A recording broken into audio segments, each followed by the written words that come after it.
Hello, hello, hello. Let me just make sure that Instagram is on. And I'll kind of get, let me make sure that it is. All right. I think it's live now. Should be at least. There we go. Cool. And so, how's it going, everyone? I'm actually in my backyard right now.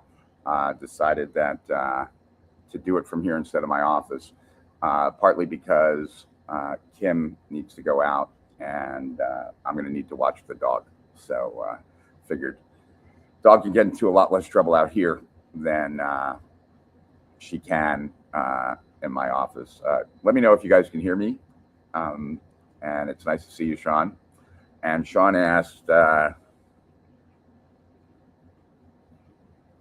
I share how I met Jay Abraham and how he became my mentor? Yeah, sure. Why not? Um, the So I first was a customer of Jay's, and I bought. Janet Schweitzer actually introduced me to Jay Abraham. She was someone who worked for Jay for a while and created some of his products. She was like a product creator, really smart woman. She introduced me to Jay's work. She gave me like, "You're a marketing genius," like a product of his, and I read through it and I was really impressed and became a fan of Jay's. And then at that time, he had just introduced PEQ, and this is in the 1990s, and it was $5,000 for like this set of videotapes, and that is probably the equivalent today of like, I don't know, like $25,000 for a set of videotapes, and I couldn't get my head around a set of videotapes being worth that much. But I so wanted to know some of the things that the sales letter was saying, if this course would teach you. So I bought it. Embarrassing, the only thing in my life that I ever did this with, but I bought it with the intent to return it, um, and possibly even copy it. But it was so good that I was like, I can't do that. So I decided to keep it. And several months later, Jay came out with PEQ2, and that was $7,500. But if you had bought them for PEQ1 for 5,000, it would only be an extra 2,500, and I wanted it, so I paid another 2,500. Then they came out with PE Cube. That was a $10,000 course, and if you wanted that one, you just had to pay. And you had bought one and two, then you only had to pay the $2,500 difference. And so that was the first kind of pass through of a J product that I had bought, and that's why it's not uncommon for people in my programs to buy Zenith for $1,000, then upgrade to Zenith Mind Elite for another $1,500 because it's $2,500. Then take that $2,500 and come to like connect the dots and apply that $2,500. I do the same thing. Learned it from Jay. Anyway, so many months later, Jay had an offer that you could pay for his consulting in installments. So he normally charges $5,000 an hour, so it'd still be $5,000 an hour, but you could get the advice up front, right? Either 2 hours or 4 hours, and then just pay $1,000 a month. And so if you bought 2 hours, it'd be $10,000. If you bought 4 hours, it would be $20,000. I bought 4 hours and decided to fly out there so I could actually meet him. And I actually brought him like 2 autographed basketballs for his sons, one from Shaquille O'Neal and whoever the other big Laker was at the time. I don't really follow basketball. And had a great conversation with him, learned a lot, and I would share that another day. And then after paying him for 3 months, my American Express Black Card got cut off because this was after 9/11, and that's when my hypnosis business had some challenges. And so then Jay was thinking that he was getting screwed by me, probably Kobe Bryant, yeah. Jay thought he was getting screwed by me, right? That I had only paid him for 3 months, 3,000 of this 20, and that he was getting screwed over because his experience has been when someone stops paying, he never gets paid. And I told him I was going through a really tough time, but that I promised him that when I got on my feet, he would be first in line. And he would call me and bother me about owing him money, like on a pretty frequent basis, which I don't really to this day understand. He doesn't remember it, so he can't explain it. And anyway, once I got reorganized and actually like released the course to all the other hypnosis centers that were in the world, which were only 35 of them, and got back on my feet, I had the money. So I was invited to Mark Joyner's like last internet marketing seminar as a guest because I had a friend who was like involved. And so I flew out there to California for that and then stopped by Jay's office. He wasn't there, but I left him a check for $17,000 with a note that said, you know, I told you I'd get you your money, and now you're well over a year ahead of schedule because it was like another 3 months. So, you know, I paid him the 17 grand, but I would have still owed him at least like 13 or 1,000 by that point. So now he had it all. I paid him off. And he then reached out to me and said to thank me and to say that he knew I was that kind of person, and that's why he was so shocked, and that I should keep him in mind if I ever do anything interesting. Fast forward many years later when I'm on the internet and I joined a coaching program by Stephen Pierce, because he was a big guru at that time. I went to Stephen and said, would you be interested in doing a project with Jay Abraham? And he said, yes, he would. And so I then went to Jay and said, like, this guy is really hot online right now. I think it's time for you to really start getting present online. And so we should do something. And he agreed.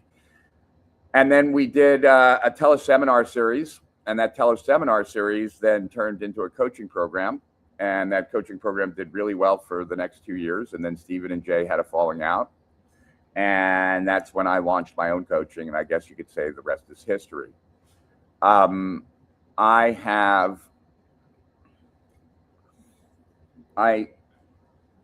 that point, right after being a partner of Jay's, I partnered with him on many projects, including a bunch of clients.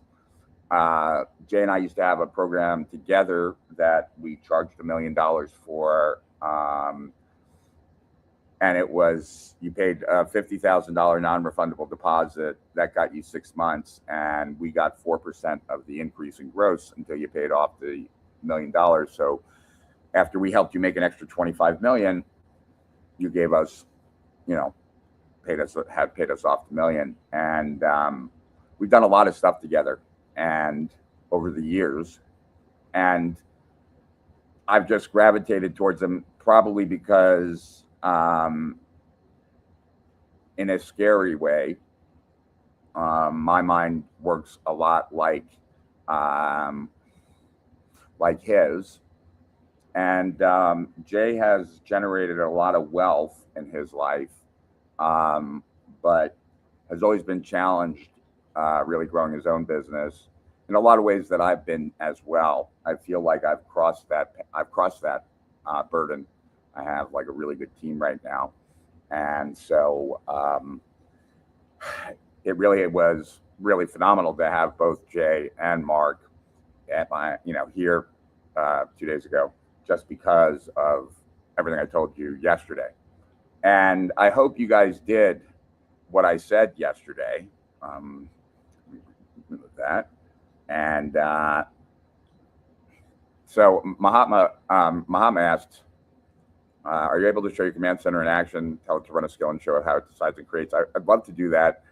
Let's do that another day when I'm not here in my patio, but when I'm in front of my desk, which is most days. Just happens to be today that I decided to take it from the pool. But I hope you guys did what I recommended, because I did.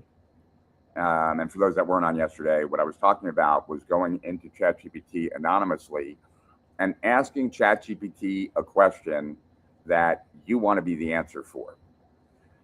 And odds are you won't be. And so then that gives you this nice long runway to have a long conversation about the area, who's a player in it, what they're doing to be a player in it, and have it ultimately take you down a path that can give you a lot of clarity strategically on where you should be going forward. So I did this yesterday, and it was immensely, immensely valuable. And let me explain why, and maybe in the explanation as to why, it will resonate with you in a way that maybe it's not yet. So what I want you to understand about me, which will be helpful for this explanation, is that who I was in 2006, in May of 2006. In May of 2006, I was the only business coach online, but I was just a coach. That's it. You know, I had my clients, but I was no different than most coaches. And then I wrote the Internet Business Manifesto, hoping to get like 8 dozen clients. And, you know, I got so much more than that. And then because that was so successful, I then followed that up with another 6 reports over the next 18 months or so. And that work that I did, which was not strategic like that, I didn't know what I was doing when I wrote the Internet Business Manifesto, had me ultimately go from a coach to being something so much more than that, with something so much more substantial than that. All because I had created like a worldview, and I had created a category, and I had created a set of definitions that people took on, and a way of perceiving things. And this like was intentional from the standpoint that it was emergent, that I saw opportunities to kind of extend the message and get it out there and kind of make myself about something bigger than prior. But it wasn't all planned at all. It was all emergent. Like I kind of like finding my way through the dark. And so by going into ChatGPT anonymously and talking about where I want to show up now in judgment and tacit knowledge and leveraging that in AI, I can have an amazing conversation about me anonymously, where I'm asking AI to reconstruct the strategy that Rich Schefren is going to be doing if he's doing it all over again, but now he's doing it in 2026. If the AI Business Manifesto is just the first shot in what he did in the past, where he'll follow it up with a bunch of reports and a bunch of other things around it, what else is that going to look like? And then from there, like, what is it going to change about it? Because it's 2026 and people's attention spans and where they go and how to reach them is all different now. And that gives me better ideas than I'll ever get brainstorming with AI as it knows me, because there are certain things it won't say. There are certain, like, it doesn't want to offend. It's going to only say so much about what Rich Schefren has to overcome in my personal one versus what this free one is. And I happen to think the model that, for whatever reason, that ChatGPT is using in the free model is insanely great, like at least on all information type of stuff and conversationally. So I did that, then did the very same thing with Perplexity Computer, and Perplexity Computer doing it 2 ways, doing it the way ChatGPT did it, like all external, trying to reverse engineer. And then Perplexity had the benefit of being tied into my system, knowing that it was me. And it was like, why are you doing this? And I explained, and I said, then do another version where you pull in all the stuff that is that from my system that makes it more relevant. And what I got back was so insanely good. And so that's why I'm bringing this up again. In fact, I'd love to show you one right now. So let me see if I can do that. I think the first one is the one I want to, yeah. All right. So let's see if I can just open a preview. All right. And now see if I can share it. Share screen. Oh, I don't know if okay. See if I can. Okay. We'll do that. I don't know. I might not be able to share it until I restart. Yeah. And if I can't do that, obviously won't be able to, but all right. Let's see, does that allow me to? Maybe I can open it in Chrome, so hold on. All right. Let's see. If I go like this, I go this.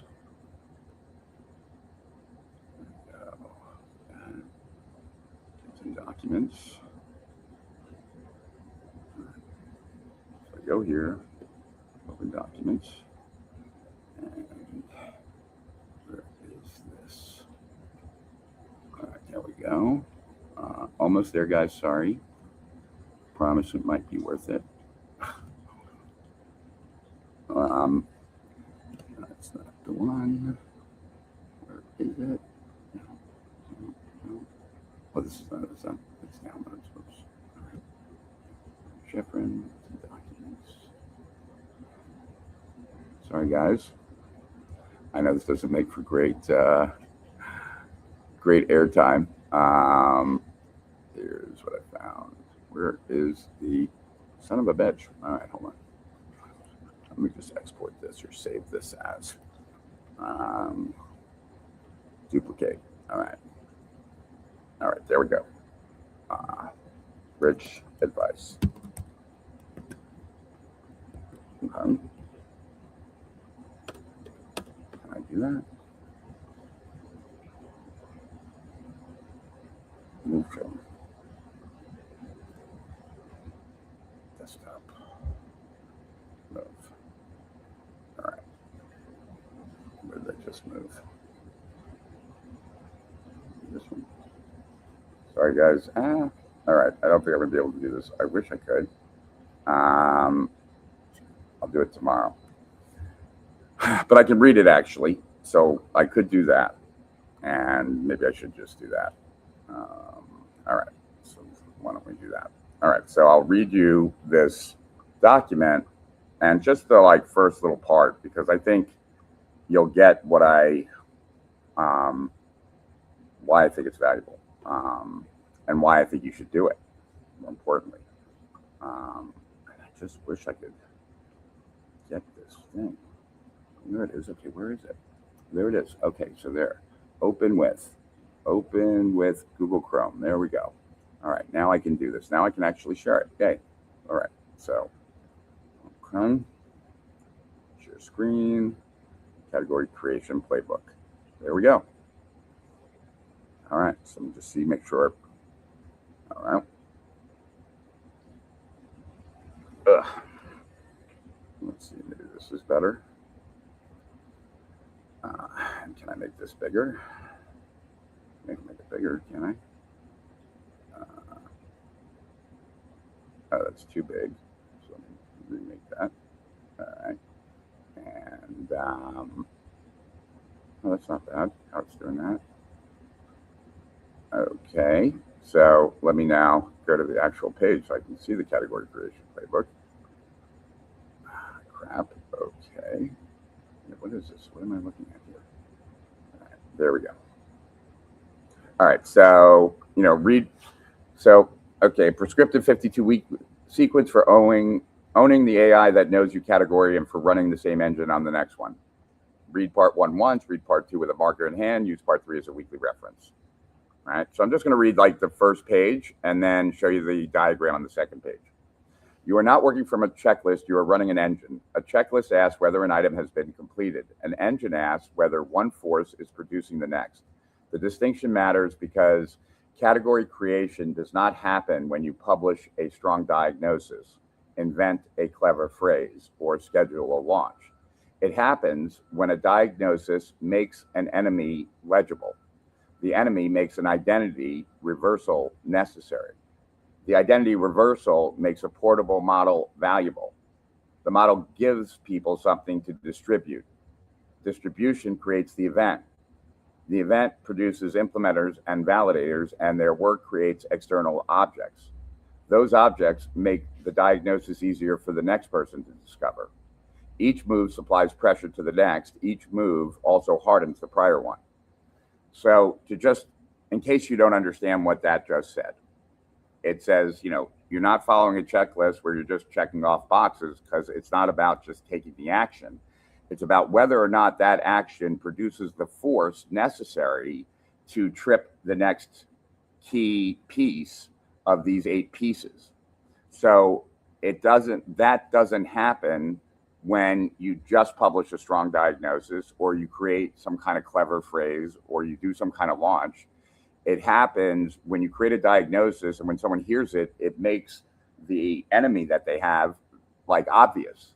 It makes that identity that they need to change about themselves necessary. It makes that change in identity something that is portable, that is easily displayable, so that it gives people something to distribute to other people. By other people being exposed to it, it creates an event. The event creates people who implement and validate this idea. And because people are implementing and validating, that creates external proof points. Those external proof points make it easier for people to diagnose themselves and to discover it. So that's what that first paragraph said, right? So now back to the document. This is why you should never ask which comes first. All 8 are active from the moment you commit to category claim. You may reveal them in order. You may fund them in an order. You may build them with different teams and clocks, but you do not treat them as a relay race. You treat them as a flywheel with uneven speed. When one part is weak, the whole system announces the weakness somewhere else. So in other words, these are all interrelated, and when you're weak in one area, you're going to have to do extra work in another area. And then it gives me some examples of that. A vague diagnosis forces you to overcompensate with louder distribution. A weaker enemy makes the replacement identity feel like it's just a cosmetic rebrand. An identity with no model becomes motivational language that will not travel amongst people. A model with no event becomes just a private insight for someone. An event with no ladder produces attention, but that attention won't compound because there's no place to go after that. A ladder with no validators becomes a closed loop or self-authored proof because there's no one out there making more proof to bring people in. Validators without externalized objects creates borrowed authority rather than durable category. So people who do go out and prove, if they don't create stuff, then we just have a lot of people saying wonderful stuff about me, but that doesn't create the category. External objects without a lived identity becomes disconnected technical debris. If I don't equate it back to someone and the way they see themselves, these are just a bunch of technical like tricks and strategies.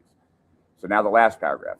The test is not whether the manifesto sounds complete. The test is whether a stranger can enter the system at any point and still be pulled towards the same conclusion. They encounter the phrase. It names a problem they recognize. They find a model. The model makes the problem visible. They meet someone who uses the identity. They find an artifact outside your sight. They learn that there is a practical next step, and that system keeps teaching itself without requiring you to explain every connection. And so when you map it out, it looks like this.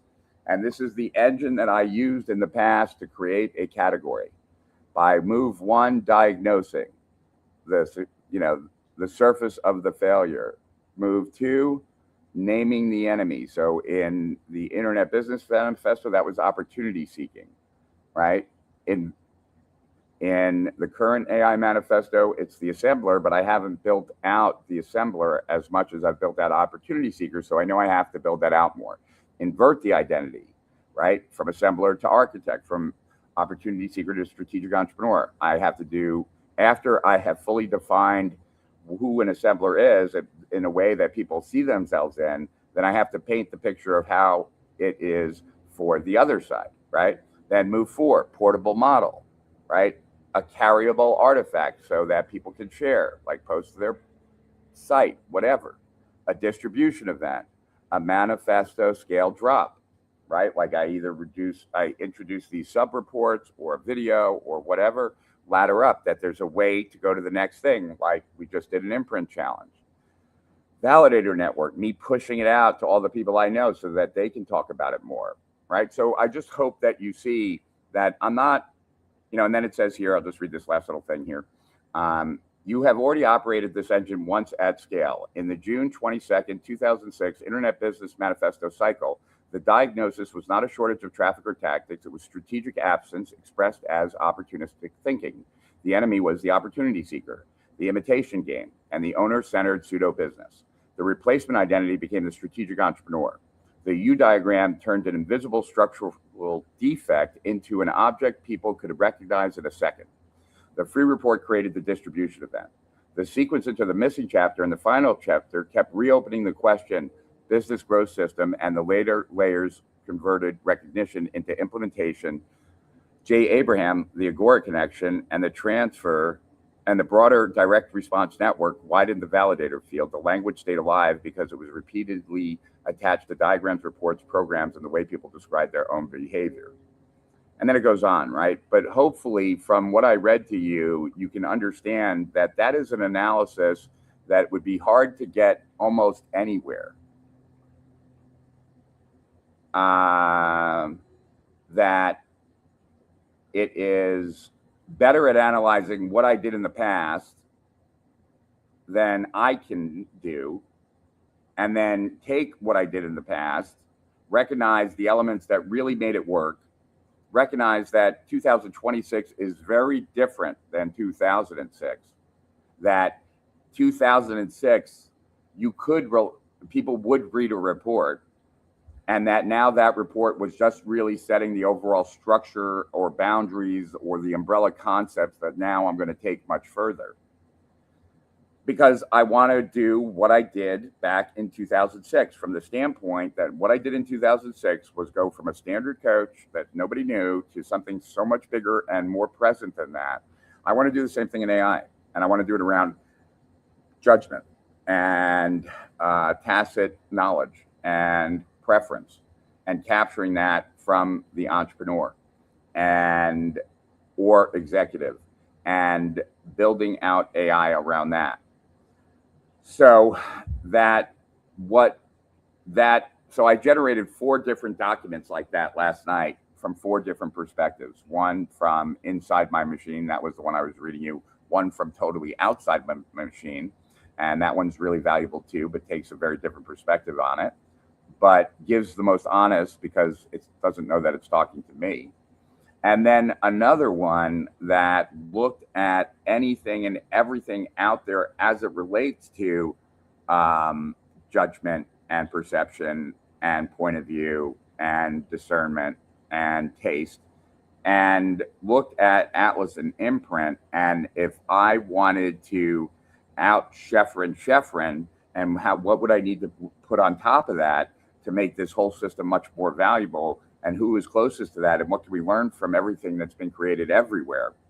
And so each of these are like 200 pages, right? The one I showed you, the other 2, and then I have a summary document. And that was insanely helpful. In fact, the free chat that I did that whole thing with did all of the build documents too, including all the PRDs. So now, like when I want to build that new layer, it's all been thought out for free, no tokens. Nice. So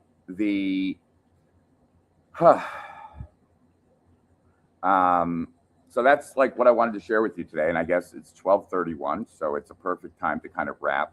But that's how I got to know Jay. I disappointed him because he thought he was getting screwed. And then I proved otherwise.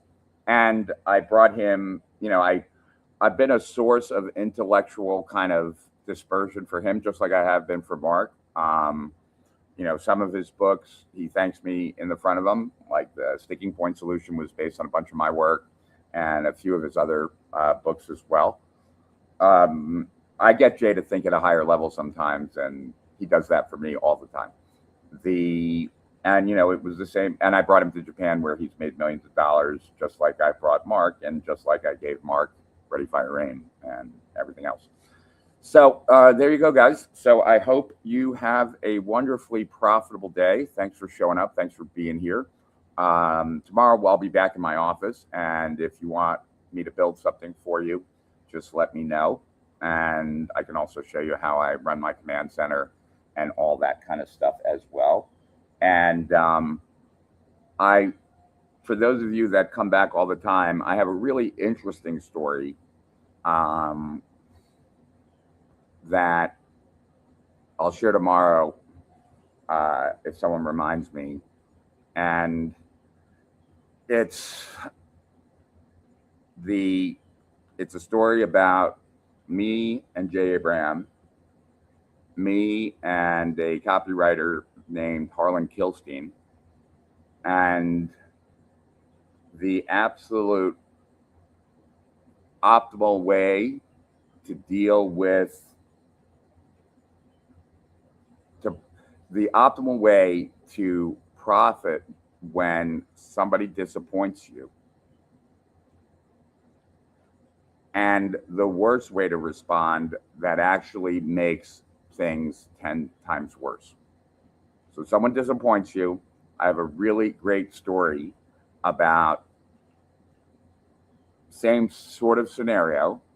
One person responds in a way that makes them a tremendous amount of money and maintains the relationship.